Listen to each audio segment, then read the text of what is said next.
Les fouilles de police sont un outil essentiel dans le cadre des enquêtes et de la sécurité publique, mais elles sont également très réglementées pour protéger les droits fondamentaux des citoyens. Voici un aperçu des principales règles et limites qui s'imposent aux fouilles policières. 1. Autorisation légale et consentement. En principe, la police doit obtenir un mandat de perquisition, autorisation judiciaire, pour effectuer une fouille dans un lieu privé, comme une maison ou un appartement. Cependant, si la personne concernée consent à la fouille, cela peut se faire sans mandat.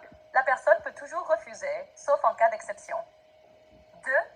Fouille lors de l'arrestation. Lorsque la police arrête quelqu'un, elle peut procéder à une fouille de sécurité immédiate sans mandat, dans le but de vérifier que la personne ne porte pas d'armes ou d'objets dangereux. Cela est limité à la personne et ses vêtements visibles et ne doit pas être excessive. 3. Fouille de véhicule.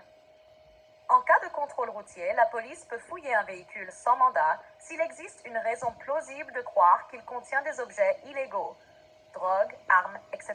Toutefois, la fouille doit être proportionnée et ne doit pas s'étendre au-delà de ce qui est nécessaire. 4. Respect de la dignité et des droits humains. Toutes les fouilles doivent être effectuées dans le respect de la dignité de la personne. Par exemple, une fouille corporelle intime, comme une fouille dans les cavités corporelles, ne peut être réalisée que dans des circonstances très spécifiques, par des agents de sexe opposé, dans un lieu privé et souvent en présence d'un médecin. 5. Fouille à domicile. Pour pénétrer dans un domicile, la police a généralement besoin d'un mandat de perquisition. Ce mandat doit spécifier l'endroit à fouiller et les objets recherchés. Les exceptions sont rares, mais peuvent inclure des situations d'urgence. Par exemple, la poursuite d'un suspect ou un danger imminent. 6. Fouilles discriminatoires interdites. Les fouilles ne peuvent pas être pratiquées sur la base de critères discriminatoires tels que l'origine ethnique, la religion, le sexe ou l'orientation sexuelle. Une fouille basée sur ces critères peut être considérée comme abusive et illégale. 7. Fouille dans les lieux publics.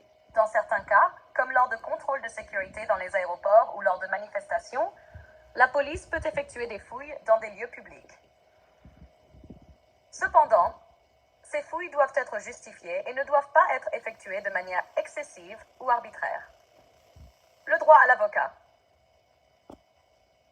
Lorsque des fouilles sont réalisées dans le cadre d'une arrestation, la personne a généralement le droit de contacter un avocat. L'avocat peut être présent lors de certaines procédures, surtout lors de fouilles de domicile